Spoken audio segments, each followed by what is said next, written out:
ஷிம்லாங்கிற ஒரு ஊர்ல சூரின்ட்டு ஒரு பையன் இருக்கான். சூரியோட அப்பாக்கு டீ கடை இருக்கு. அவன் காலையில அவங்களுக்கு உதவி செஞ்சு ஸ்கூலுக்கு போயிட்டு இருப்பான். ஸ்கூல்ல சூரி கிட்ட யாருமே சரியா பேச மாட்டாங்க. ஏன்னா அவன் ஒரு டீ கடைக்காரனோட பையன். அவன் எல்லாரோடையும் பேசணும்ட்டு முயற்சி செஞ்சான். ஃப்ரெண்ட்ஸுங்களோட குரூப்ல கலந்துக்கணும்னு நினைச்சான். ஆனா யாருமே அவன் கூட பேசவே இல்லை. அவன் அதை மீறியும் யார் கூடயாவது பேச முயற்சி செஞ்சா எல்லாரும் அவனை கிண்டல் பண்ணுவாங்க. ஹேய், யாராச்சும் என் கூட வீடியோ கேம் விளையாடுறீங்களா? நான் விளையாடுறேன். அட, டீ போட நான் கூப்பிடல, கேம் விளையாட நான் கூப்பிட்டேன். நீ சும்மாரு. சூரிக்கு ரொம்ப கஷ்டமா இருந்தது. அவன் வீட்டுக்கு போனதுமே மூஞ்சிய தொங்க போட்டு உக்காந்துக்கிட்டான். சூரியோட அப்பா இது எல்லாத்தையும் பார்த்து அவனுக்காக கொஞ்சம் சாப்பாடு எடுத்துட்டு வந்தாரு. அட, என்னாச்சு சூரி? இதுக்கு சோகமா இருக்க? இந்தா சாப்பிடு, சாப்பாடு ரொம்ப நல்லா இருக்கு. அப்பா, நீங்க ஏன் வேற வேலை பண்ண மாட்டேங்கிறீங்க? உங்களுக்கு பண்றதுக்கு இந்த ஒரு வேலை தான் கிடைச்சதா? டீ வியாபாரத்துல என்னாச்சு? டெய்லி எல்லாருமே இதத்தான் அதிகமா கேக்குறாங்க. இல்ல, என் ஃப்ரெண்ட்ஸ் எல்லாருமே என்ன கிண்டல் பண்றாங்க. அவங்க என்ன எந்த விளையாட்டுலயும் சேர்த்துக்க மாட்டாங்க. எந்த விளையாட்டை விளையாடணும்? இப்பவே விளையாடலாம். உங்க கூட இல்ல, அவங்க கூட விளையாடணும். இப்படி சொல்லிட்டு அவன் எதுவுமே சாப்பிடாம அங்க இருந்து கிளம்பி போயிட்டான். சூரியோட அப்பா சூரி சொன்னதை கேட்டு ரொம்ப கஷ்டப்பட்டாரு. ஏன்னா அவரால தான் சூரியோட ஃப்ரெண்ட்ஸ் எல்லாருமே அவன்கிட்ட இருந்து விலகி போயிட்டு இருந்தாங்க. அடுத்த நாள்ல இருந்து அவரு டீ விற்கிறதோடவே வேற ஒரு வேலையும் தேடிக்கிட்டு இருந்தாரு. இன்னொரு பக்கம் சூரியோட ஸ்கூல்ல குழந்தைங்கள வெளியில ட்ரிப்புக்கு கூட்டிட்டு போக பிளான் பண்ணாங்க. கொஞ்ச நாளைக்கு அப்புறம் உங்க எல்லாரையும் ஒரு காட்டுக்கு ட்ரிப்புக்கு கூட்டிட்டு போறோம். அதுக்கு என்னெல்லாம் தேவையோ எல்லாத்தையும் எடுத்துக்கோங்க, சரியா? குழந்தைங்க எல்லாரும் சந்தோஷப்பட்டாங்க. சூரி வீட்டுக்கு வந்ததும் அவங்க அப்பா கிட்ட இந்த விஷயத்த சொன்னான். அப்பா, எங்களை ஸ்கூல்ல காட்டுக்கு ட்ரிப்புக்கு கூட்டிட்டு போறாங்க. எனக்கு தேவையான பொருட்களை பேக் பண்ணி கொடுங்க. அடேங்கப்பா, ரொம்ப நல்லதா போச்சே. போகும்போது ஏதாச்சும் ஒரு பாத்திரத்தை நீ எடுத்துட்டு போ. அங்க போய் நீ ஏதாச்சும் சமைச்சு சாப்பிடலாம், சரியா? சரிப்பா, கண்டிப்பா. அப்புறம் உன்கிட்ட இன்னொரு விஷயத்த சொல்லணும். நான் புது வேலையை தேடிக்கிட்டே இருக்கேன். இனிமே உங்க ஃப்ரெண்ட்ஸ் கிட்ட நீ அவமானப்பட தேவையில்லை. அவங்க உன்கிட்ட நல்லா பேசுவாங்க. நிஜமாவா? ஆமா. சூரி சந்தோஷமா அவங்க அப்பாவை கட்டி அணைச்சுக்கிட்டான். சில நாட்களுக்கு அப்புறம் அந்த காட்டு ட்ரிப்புக்கு போறதுக்கான நாளும் வந்தது. எல்லாரும் அந்த காட்டுக்கு போனதுமே ட்ரெக்கிங் பண்ண ஆரம்பிச்சாங்க. நான் எல்லாரையும் 4 குரூப்பா பண்ண போறேன். அதுல ஒருத்தர் லீடர் கூட இருப்பாங்க. அவங்க எல்லாருமே ஒன்னா இருந்து எல்லா வேலையும் பண்ணணும். எல்லாருமே லீடர் பேச்ச கேட்கணும், சரியா? எல்லாரும் அவங்களோட பேக் எடுத்துக்கிட்டு ட்ரெக்கிங் ஸ்டார்ட் பண்ணாங்க. அடே, யார லீடர் பண்ணி வச்சிருக்காங்க? இவனுக்கு டீ தவிர ஒண்ணுமே தெரியாதே. எல்லாரும் சிரிச்சாங்க. சூரிக்கு ரொம்பவே மனசு கஷ்டமாயிடுச்சு. கொஞ்ச நேரம் நடந்ததுக்கு அப்புறம் அயன் சோர்ந்து போயிட்டான். சரி, நீங்க கொஞ்சம் நிக்கலாம், ஏதாச்சும் சாப்பிடலாம். மத்தவங்களும் ஒத்துக்கிட்டு அங்கேயே நின்னு போயிட்டாங்க. இல்ல, நாம நிக்க கூடாது. இப்படியே நின்னோனா நாம லேட் ஆயிடுவோம். இன்னும் கொஞ்ச நேரத்துல இருட்டும் ஆக போகுது. என்ன, லீடர் பண்ணிட்டாங்கன்னு எங்களுக்கு ஆர்டர் போடுறியா? இல்ல, நாங்க வரமாட்டோம். நீ போகணும்னா போ. நாங்க கொஞ்சம் சாப்பிட்டு அதுக்கப்புறம் தான் வருவோம். போ. சூரி எவ்வளவு சொல்லியும் கூட அவங்க அங்கேயே நின்னுட்டாங்க. லீடருங்கிறதுனால சூரியால அவங்கள விட முடியல. அவனும் அவங்களோடயே இருந்துட்டான். கொஞ்ச நேரத்திலேயே டீச்சரும் மற்ற குழந்தைங்களும் முன்னாடி போயிட்டாங்க. ஆனா இவங்க அதே இடத்துல இருந்துட்டாங்க. கொஞ்ச நேரம் ஓய்வெடுத்து சாப்பிட்டதுக்கு அப்புறம் அவங்க எல்லாருமே திரும்ப ட்ரெக்கிங் ஸ்டார்ட் பண்ணாங்க. ஆனா சீக்கிரமாவே சூரியாஸ்தமனம் ஆயிடுச்சு. அதனால இருட்டாவும் ஆயிடுச்சு. ஐயோ, நைட் ஆயிருச்சே. இப்போ ஒண்ணுமே தெரிய மாட்டேங்குதே. மற்ற குழந்தைங்களும் பயப்பட ஆரம்பிச்சாங்க. கொஞ்ச நேரம் போனதுக்கு அப்புறமா எப்படிப்பட்ட திருப்பம் வந்ததுன்னா அங்க இருந்து வழியை கண்டுபிடிக்கிறது கஷ்டமாயிடுச்சு. அதனால அவங்க அங்கேயே தங்க வேண்டியதாயிடுச்சு. இப்ப எனக்கும் வழி தெரிய மாட்டேங்குது. எனக்கு தெரிஞ்சு நாம சத்தமா கத்தி ஆகணும். உடனே எல்லாருமே சேர்ந்து டீச்சரையும் மற்ற கிளாஸ் குழந்தைங்களையும் சத்தமா கூப்பிட்டு இருந்தாங்க. ஆனா ஒரு பிரயோஜனமும் இல்லாம போச்சு. டீச்சர், டீச்சர், அட, நான் கூப்பிடுறது கேக்குதா? நாங்க மாட்டிக்கிட்டோம். யாராச்சும் இருக்கீங்களா? எல்லாருமே கத்தினாங்க. ஆனா எந்த பதிலும் கிடைக்கல. நாம ரொம்ப பின்தங்கிட்டோம்னு நினைக்கிறேன். நம்மளுக்கு முன்னாடி போற வழியும் தெரியாது. அதனால நாம இங்கேயே இருக்கணும். நாம ஒருவேளை இன்னும் முன்னாடி போனா நாம வழி தவறி போலாம். இல்ல, நாம ட்ரை பண்ணோம். சரியான இடத்துக்கு நாம போனா ராத்திரி ரொம்பவே ஆயிடுச்சு. விலங்குகளோட பயமும் இருக்கு. டீச்சர் நம்மள தேடி கண்டிப்பா வருவாங்க. அதனால நாம இங்கேயே இருந்தாகணும். எல்லாருக்கும் அதுதான் சரின்னு பட்டது. அவங்க அங்கேயே தங்கிட்டாங்க. ஆனா கொஞ்ச நேரத்திலேயே ராத்திரி ஆயிடுச்சு. பலமான குளிர் காத்தும் வீசிக்கிட்டு இருந்தது. அதோடவே அவங்க கிட்ட இருக்கிற சாப்பாடும் தீந்து போயிட்டு இருந்தது. அட, சாப்பாடெல்லாம் காலி ஆயிடுச்சு. கொஞ்ச நேரத்துல தண்ணியும் கூட காலி ஆயிருமே. ஐயோ, இப்போ நான் சாப்பிட்றேன். நாம போயாகணுமே. ஆனால் எங்கே போகிறது? ரோடு எங்கே இருக்குன்னு நமக்கு தெரியலையே. எனக்கு இங்கேயே ரொம்ப பயமாக இருக்குது. ஏதாச்சும் விலங்கு வந்துச்சுன்னா என்ன பண்ணுறது? ஐயோ, எனக்கு ரொம்ப குளிருது. எனக்கும் குளிருது. நான் தீ பற்ற வைக்கிறேன். அப்புறம் எல்லாரும் சேர்ந்து தீய பற்ற வச்சாங்க. கொஞ்ச நேரத்துக்கு அப்புறம் நெருப்பு கம்மியாயிட்டு இருந்தது. இப்போ என்ன பண்ணுறது? நெருப்பு கூட அணைஞ்சிக்கிட்டே இருக்கேன். காட்டு மிருகம் வந்து சாப்பிட்றதுக்கு பதிலாக இந்த குளிரில் நாம் செத்துருவோம் போலியே. சூரி கொஞ்சம் யோசிச்சு இப்படி சொன்னா, என்கிட்ட ஒரு பிளான் இருக்கு. என்னோட பேக்குக்குள்ள ஒரு கிண்ணமும் டீ தூளும் இருக்கு. அது நெருப்பு அணைஞ்சதுக்கு அப்புறமாவும் சூடாதான் இருக்கும். நம்மளையும் சூடா வச்சுக்கும். சூரி உடனே அந்த கிண்ணத்தை வெளியில எடுத்தான். அப்புறம் எல்லாரும் அவங்களோட தண்ணியை கொடுத்தாங்க. ஆனாலுமே தண்ணி கம்மியா இருந்தது. அங்கேயே பக்கத்துல கொஞ்சோண்டு பனி இருந்தது. அவன் அதை எடுத்துக்கிட்டான்.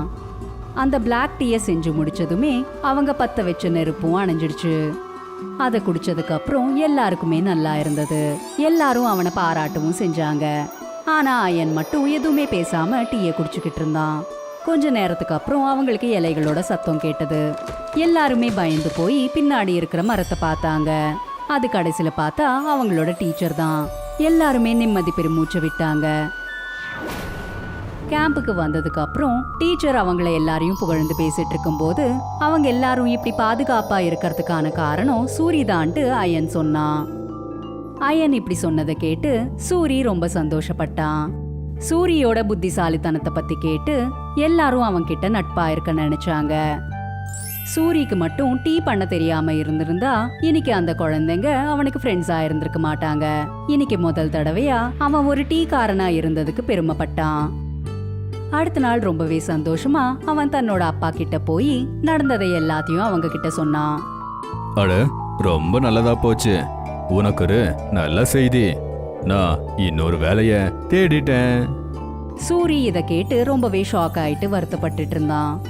இல்ல அப்பா, நீங்க வேலைய மாத்திக்க வேண்டிய அவசியமே இல்ல. நீங்க எந்த வேலைய செஞ்சாலும் அது நல்ல வேலைதான். அப்புறம் எந்த வேலையும் சின்னதோ இல்ல பெருசோ கிடையாதுன்னு நான் நல்லா புரிஞ்சுக்கிட்டேன். சூரியோட அப்பா இத கேட்டு ரொம்ப சந்தோஷப்பட்டாரு. அப்புறம் அடுத்த நாள்ல இருந்து சூரி ரொம்பவே சந்தோஷமா தன்னோட அப்பாக்கு உதவி செஞ்சுக்கிட்டு இருந்தான். அப்புறம் சூரி ஸ்கூலுக்கு வந்து சேர்ந்ததுமே எல்லாரும் அவன் கிட்ட வந்து பேசிக்கிட்டு இருந்தாங்க. அதோடவே அவனோட விளையாடவும் செஞ்சாங்க. முத்து ஒரு ஏழை. இவரு சைக்கிள்ல சுத்தி சுத்தி காஃபி விக்கிறவரு. முத்துவோட வியாபாரம் அவருக்கு புதுசு. காஃபி காஃபி காஃபி காஃபி, சூடான காஃபி, சுவையான காஃபி. காஃபி ஒரு காஃபி கொடுப்பா. முத்துவோட காஃபி கஸ்டமர்ஸ்க்கு அந்த அளவுக்கெல்லாம் பிடிக்காது. ரவி என்ன காஃபி குடிக்கிறீங்களா? இல்ல வேண்டாம் முத்து, இப்பதான் வீட்டுல காஃபி குடிச்சிட்டு வந்தேன். சரிங்க அண்ணே. முத்து கொஞ்சம் தூரம் தான் போயிருப்பாரு. ரவி கூட இருந்தவரு அவர்கிட்ட சொன்னாரு, ஏன்பா இப்பதான் காஃபி டீ ஏதாவது குடிச்சா நல்லா இருக்கும்ண்ணே. எதுக்காக காஃபி வாங்கல? அட போப்பா, அவனுடைய காஃபி குடிச்சா அவ்வளவு கேவலமா இருக்கும். என்னன்னு சொல்றது, ஒரு தடவை அந்த காஃபியை குடிச்ச அப்புறம் வாழ்நாள் முழுக்க நீ காஃபியே குடிக்க மாட்டேன். கஸ்டமர்ஸ் இப்படி பேசுறது முத்துக்கு ரொம்ப கஷ்டமா இருந்தது. முத்து ரொம்பவே முயற்சி பண்ணாரு நல்ல காஃபி செய்யறதுக்கு. ஆனாலும் அவரால் நல்ல காஃபி செய்யவே முடியல. அவர் ரொம்ப கவலையோட வீட்டுக்கு வந்தாரு. ரீனா, நல்ல காஃபி போடுறதுக்கு வழி என்ன? அளவு சரியான அளவுல காஃபி போட்டா நல்லா இருக்கும். நான் எவ்வளவுதான் சரியா அளந்து போட்டாலும் நான் போடுற காஃபி கஸ்டமர்ஸ்க்கு பிடிக்க மாட்டேங்குது. நல்லா காஃபி போட்டு கொடுத்தா ஸ்ட்ராங்கா போட்டு கொடுன்னு சொல்றாங்க. யாருக்காவது ஸ்ட்ராங்கா போட்டு கொடுத்தா அவங்களுக்கு அதுவும் பிடிக்க மாட்டேங்குது. கஸ்டமர்ஸ் எல்லாருக்கும் பிடிக்கிற மாதிரி நான் எப்படி நல்ல காஃபி போடுறது? அதுக்கு நாம என்னங்க பண்ண முடியும்? நீங்க கவலைப்படாதீங்க. எனக்கு நம்பிக்கை இருக்கு. சீக்கிரமாவே நீங்க நல்லா காஃபி போட கத்துப்பீங்க. நானும் அப்படிதான் நம்புறேன். சரி பாப்போம். முத்து ரொம்ப கவலையா இருந்தாரு. அன்னைக்கு ராத்திரி நல்ல ஜோரா மழை பெஞ்சது. ஆனா காலையில வரைக்கும் மழை பெஞ்சுக்கிட்டு தான் இருந்தது. மறுநாள் காலையில முத்து தன்னோட சைக்கிள் எடுத்துட்டு புறப்பட்டாரு. வீணா, என்னுடைய சைக்கிளுக்கு கொடை எடுமா. ஆ, வீணா கொடையை எடுத்துட்டு வந்தா. இது ஓட்டையா இருக்குங்க. எலி கடிச்சு வச்சிருக்குன்னு நினைக்கிறேன். பரவாயில்ல விடு, நான் செய்யற வேலைக்கு இது போதும். முத்து அந்த பெரிய கொடைய தன்னோட சைக்கிளுக்கு மேல கட்டி விட்டாரு. அப்புறம் முத்து சைக்கிளை எடுத்துட்டு கிளம்பிட்டாரு. வெளியில நல்ல மழை பெஞ்சிட்டு இருந்தது. Coffee coffee coffee coffee coffee coffee, சுட சுட காஃபி, சுட சுட coffee, coffee coffee coffee coffee coffee.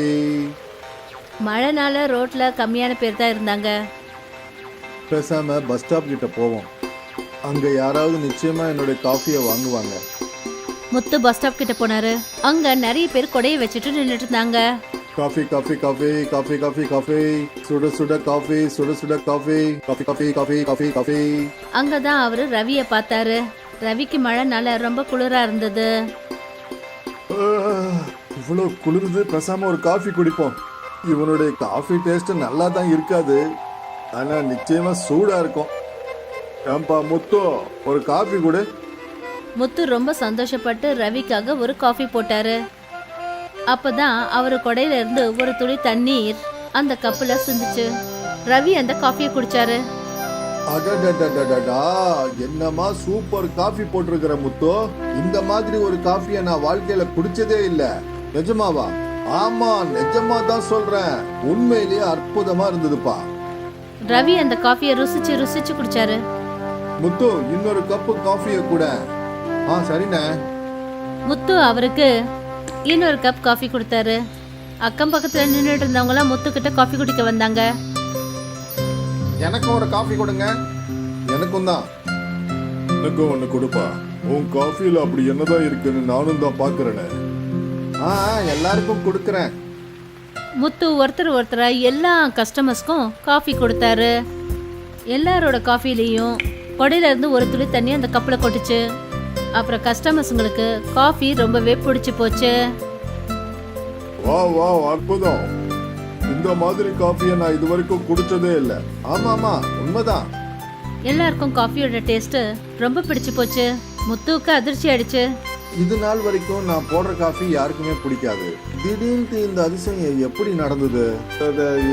எது எப்படியோ இன்னைக்கு என்னுடைய அதிர்ஷ்டம் தான். அதிர்ஷ்டம். முத்துவோட காஃபி வேக வேகமா வியாபாரமாச்சு. அப்புறம் அவரோட வருமானம் அதிகமாயிட்டே போச்சு.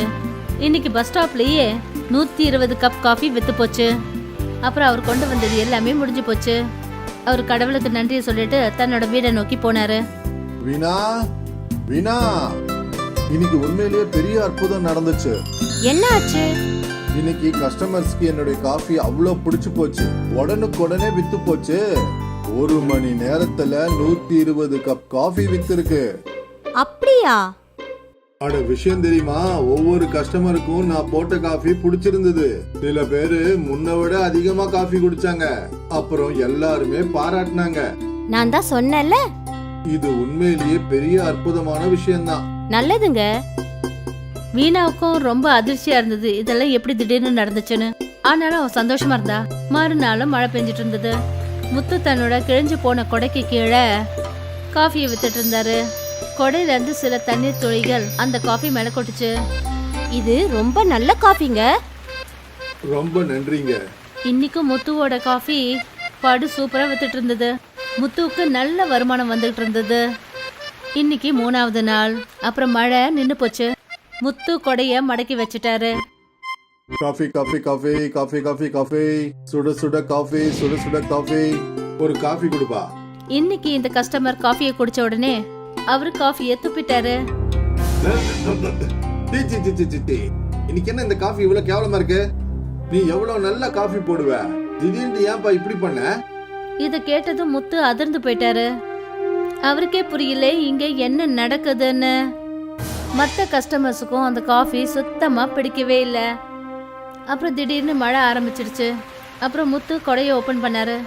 கொஞ்ச நேரத்துக்கு அப்புறமா அந்த கடைக்கு ஒரு கஸ்டமர் வந்தாங்க. ஒரு காஃபி கொடுங்க. முத்து அவங்களுக்கு காஃபி கொடுத்தாரு. முத்து அண்ணன், காஃபி ரொம்ப நல்லா இருக்கு. முத்துக்கு அதிர்ச்சி ஆயிடுச்சு. இவ்வளவு நேரம் ஜனங்க காஃபி நல்லாவே இல்லைன்னு சொன்னாங்க. இப்ப என்ன அப்படி திடீர்னு மாறி போச்சு? எப்படியோ அதுக்கு அப்புறமா வந்த கஸ்டமர்ஸ்க்கு எல்லாருக்கும் காஃபி ரொம்பவே பிடிச்சிருந்தது. அப்புறம் மறுபடியும் ஒரு முறை காஃபி கடகடன்னு வித்துச்சு. வீட்டுக்கு போய் தான் மனைவி கிட்ட நடந்த இந்த வினோதமான விஷயங்களை சொன்னாரு. அது எப்படிங்க நடக்கும்? நீங்க ஏதாவது வித்தியாசமா செஞ்சிருப்பீங்க.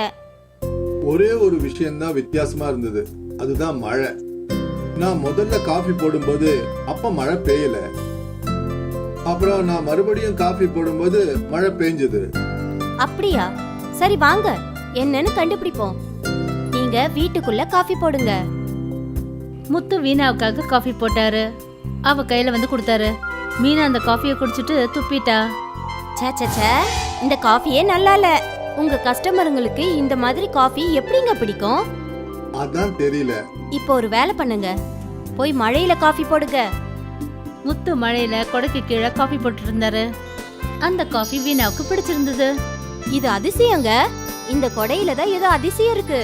இந்த கொடைக்கு கீழே காஃபி போட்டா ரொம்ப நல்லா இருக்கு. இது ஒரு அதிசய கொடை.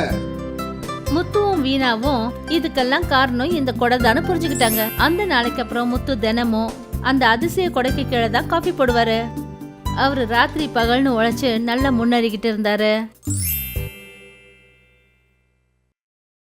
விஜயும் வீணாவும் ஒரு ஏழை தம்பதிகள். அவங்களுக்குன்னு ஒரு சின்ன வீடு இருந்தது. அதுக்கு வெளியில ஒரு சின்னதா குளம் இருந்தது. ஐயோ வீணாவா, வேலைக்கு போவோம். போலாங்க. ஆனா அதுக்கு முன்னாடி உங்ககிட்ட ஒரு விஷயம் சொல்லணும். என்ன அது?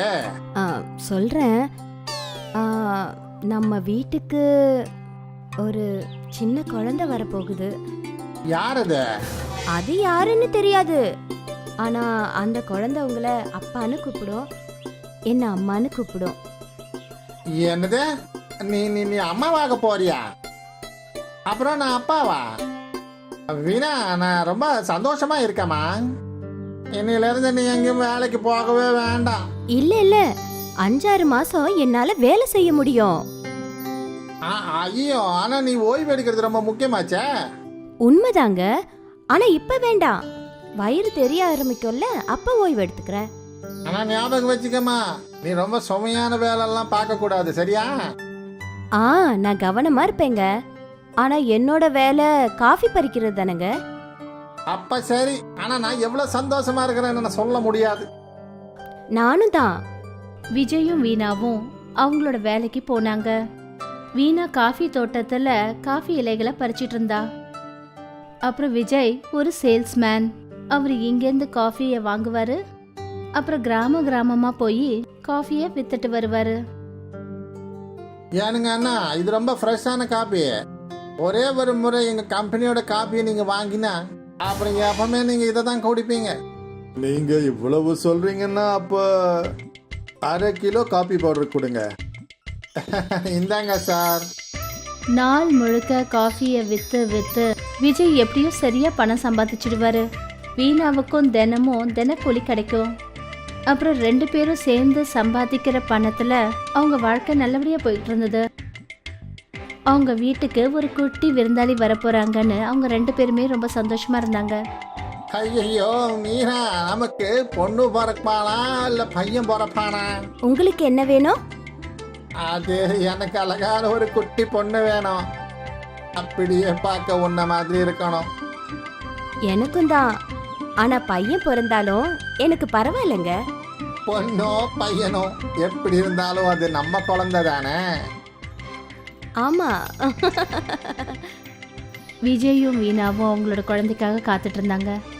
அடுத்த சில மாசங்கள் விஜய் தன்னோட வீட்டு வேலைகள் எல்லாத்தையும் செஞ்சாரு. அவர் தன்னோட மனைவியை ரொம்ப நல்லபடியா பார்த்துக்கிட்டாரு. கடைசியில் அந்த நாளும் வந்துடுச்சு. வீணாவை ஹாஸ்பிட்டல்ல அட்மிட் பண்ணிட்டாங்க. அப்புறம் விஜய் தன்னோட குழந்தை பிறக்க போகுதுன்னு காத்துக்கிட்டு இருந்தாரு. கொஞ்ச நேரத்துக்கு அப்புறம் நர்ஸ் அந்த குழந்தைய தூக்கிக்கிட்டு வெளியே வந்தாங்க. வாழ்த்துக்கள், உங்களுக்கு மகாலட்சுமி பிறந்திருக்கா. விஜய் தான் பொண்ணோட முகத்தை பார்த்தாரு. அப்புறம் அவரோட கண்கள் கலங்குச்சு. உங்க மனைவியோட உடல் நிலைமை கொஞ்சம் மோசமா இருக்கு. அவங்க உடம்பு ரொம்ப வீக்கா இருக்கு. என்ன? எங்களால முடிஞ்ச அளவுக்கு நாங்க எல்லாரும் முயற்சி பண்ணிக்கிட்டு இருக்கோம். என்னுடைய மனைவி மீனா பார்க்கலாமா? ஆ, விஜய் உள்ள போனாரு. அப்போ வீணா வெண்டிலேட்டர்ல இருந்தா. வீணா, இங்க பாத்தியா? நம்ம பொண்ணு ரொம்ப அழகாவே இருக்கா. நாம எப்படி விருப்பப்பட்டோமோ அப்படியே இருக்கா. ஆ, ஆனா எனக்கு தெரிஞ்சு இவளை பார்த்துக்க நான் உயிரோட இருக்க மாட்டேன். அப்படியெல்லாம் சொல்லாத வீணா. இனிமே நீங்க தான் என்னோட பொண்ணு ரொம்ப நல்லபடியா பார்த்துக்கணும். இப்படி சொன்னதுமே வீணா இறந்துட்டா. வீணா! ஒரு பக்கம் வீணாவோட பணம் இருந்தது, இன்னொரு பக்கம் பிறந்த குழந்தை. விஜயோட சந்தோஷத்துல துக்கம் சூழ்ந்துடுச்சு.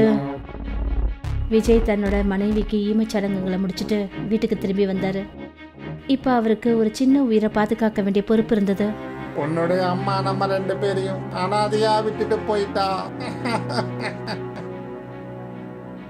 ஆனா நீ எதுக்கும் கவலைப்படாத. நான் உனக்கு வாழ்க்கையில கொடுக்க வேண்டிய சந்தோஷம் எல்லாத்தையும் கொடுப்பேன். இப்ப அந்த குழந்தை தான் விஜயோட வாழ்க்கைக்கே ஒரு துணையா இருந்தது. ரொம்ப நாள் கடந்து போயிடுச்சு. விஜய் வேலைக்கு போகவே இல்லை. அவர்கிட்ட இருந்த பணம் எல்லாமே முடிஞ்சிடுச்சு. ஐயையோ, இப்போ நான் வேலைக்கு நிச்சயமா போய் தான் ஆகணும். அப்புறம் குழந்தைக்கு பால் வாங்க கூட பைசா இல்லாம போயிடும். ஒரு கையில அந்த சின்ன குழந்தை, அப்புறம் இன்னொரு கையில காஃபி பேக்கை எடுத்துக்கிட்டு விஜய் புறப்பட்டாரு காஃபி விற்கிறதுக்கு. அவர் கிராமம் கிராமமா அலைஞ்சு அலைஞ்சு காஃபியை வித்தாரு. ஐயோ அண்ணே, உங்களுக்கு காஃபி வேணுமா? இல்லண்ணே, இப்போதைக்கு இருக்கு. நீங்க அடுத்த முறை வரும்போது வாங்கிக்கிறேன். விஜய் இன்னும் நிறைய வீட்டுக்கு போனாரு. ஆனா இன்னைக்கு யாருமே அவர்கிட்ட காஃபி வாங்கல. கடைசியில ரொம்ப சோர்ந்து போய் அவர் ஒரு மரத்துக்கு கீழே உட்காந்துட்டாரு. அப்ப குழந்தை அழ ஆரம்பிச்சது. இப்ப நான் என்ன பண்றது? குழந்தை ரொம்ப நேரமா பசியோட இருக்கே. இந்த குழந்தைக்கு பால் வாங்கறதுக்கு கூட என்கிட்ட பைசா இல்ல. எப்படிப்பட்ட அப்பாவா இருக்கேன் நானு.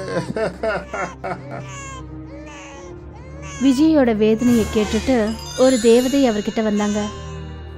விஜய், நீ உண்மையிலேயே ஒரு நல்ல அப்பா. உன்னோட பொண்ணு ரொம்ப அதிர்ஷ்டக்காரி. அதான் அவளுக்கு உன்ன மாதிரி ஒரு நல்ல அப்பா கிடைச்சிருக்காரு. ஐயோ, இவளுடைய பசிய கூட என்னால தீர்க்க முடியலையே தாயே. அந்த தேவதை மாயம் பண்ணாங்க. உடனே ஒரு பால் பாட்டில் வந்தது. தேவதை அந்த பால் பாட்டில விஜய் கிட்ட கொடுத்தாங்க. உடனே விஜய் குழந்தைக்கு பால் கொடுத்தாரு. நன்றி தேவதையே, உங்களுக்கு ரொம்ப ரொம்ப ரொம்ப நன்றி. நீ ரொம்ப வேதனைகளை அனுபவிச்சிட்ட விஜய், இனிமே போதும். தேவதை மாயம் பண்ணாங்க. அப்புறம் அவங்க விஜயோட வீட்டு வாசலுக்கு வந்தாங்க. தேவதை மாயத்தடியை சுத்தினாங்க. அந்த சின்ன குடிசை ஒரு பெரிய வீடா மாறிடுச்சு. இந்த குளம் யாருடையது? அது எங்களது தான். அது எங்க தாத்தா தான் செஞ்சாரு. நல்லா இருக்கு. உன்னோட பேக்ல எவ்வளோ காஃபி இருக்கோ எல்லாத்தையும் இந்த குளத்துல கொட்டிடு. ஆனா எதுக்கு? கொட்டுன்னு சொல்றேன்ல. விஜய் மொத்த காஃபி பொடியையும் அந்த குளத்துல கொட்டினாரு. அப்புறம் தேவதை மாயம் பண்ணாங்க. அந்த குளம் கொதிக்க ஆரம்பிச்சது. இனிமே நீ எங்கேயும் போக வேண்டிய அவசியமே இல்லை விஜய். இனிமே இந்த காஃபியை வியாபாரம் பண்ணு, அப்புறம் பணத்தை சம்பாதி. இந்த காஃபி குளம் என்னைக்கும் குறையவே குறையாது. இனிமே நீ உன்னோட மகளை ரொம்ப கவனமா வளர்க்கலாம். ரொம்ப நன்றிங்க. தேவதை அங்கிருந்து போயிட்டாங்க. விஜய் அந்த குளத்துக்கு பக்கத்திலேயே குழந்தைக்காக ஒரு தொட்டில போட்டாரு. அந்த காஃபி குளத்துல இருக்கிற காஃபிய விற்க ஆரம்பிச்சாரு. எனக்கும் கூட. எனக்கும். இது ரொம்ப அதிசயமா இருக்கு. எனக்கும் கொடுங்க. விஜய் எல்லாருக்கும் சுட சுட காஃபி கொடுக்க ஆரம்பிச்சாரு. அந்த காஃபியை குடிச்சதும் மக்களுக்கு இருந்த வியாதிகள் எல்லாமே குணமாக ஆரம்பிச்சது. என்னுடைய வயிற்று வலி போச்சு. என்னுடைய உடைஞ்சு போன எலும்பு சரியாயிடுச்சு. இது ஒரு அற்புதமான காஃபி. அப்புறம் என்ன, மக்கள் ரொம்ப தூரத்துல இருந்தெல்லாம் அந்த கொளத்து காஃபியை குடிக்க லைன்ல வந்து நிக்க ஆரம்பிச்சிட்டாங்க. அப்புறம் ஜனங்க தன்னோட விருப்பத்துக்கு விஜய் கையில நிறைய பணத்தை கொடுக்க ஆரம்பிச்சாங்க. அந்த பணத்தை வச்சு விஜய் ஒரு அனாதை ஆசிரமம் கட்டினாரு. அவர் இன்னும் ஏழை பசங்களுக்கு பெண்களுக்கெல்லாம் ஆதரவு கொடுத்தாரு. கொடுங்க அண்ணன், உங்க குழந்தைய நான் பாத்துக்கிறேன். இல்ல என்கிட்ட கொடுங்க. நீங்க 2 பேரும் சேர்ந்தே பாத்துக்கோங்க. விஜய் சந்தோஷமா இருந்தாரு. நீ போனதுக்கு அப்புறமா அம்மாவோட பாசம் குழந்தைக்கு எப்படி கிடைக்கும்னு நான் ரொம்ப தவிச்சு போயிட்டேன். ஆனா பாரு, தேவதையோட அற்புதத்தால அப்புறம் அந்த காஃபி குளத்தினாலையும் அனாதையான பெண்கள் நம்ம குழந்தைய அம்மாவா இருந்து பாத்துக்கிறாங்க. திருப்பி எனக்கு நம்பிக்கை வந்துடுச்சு, என்னால அவளை மறுபடியும் நல்லபடியா பாத்துக்க முடியும்னு. காஃபி குளத்துல இருக்கிற காஃபியை வியாபாரம் பண்ணி விஜய் தன்னோட வீட்டோட சேர்த்து அந்த ஆசிரமத்தையும் நடத்திக்கிட்டு வந்தாரு.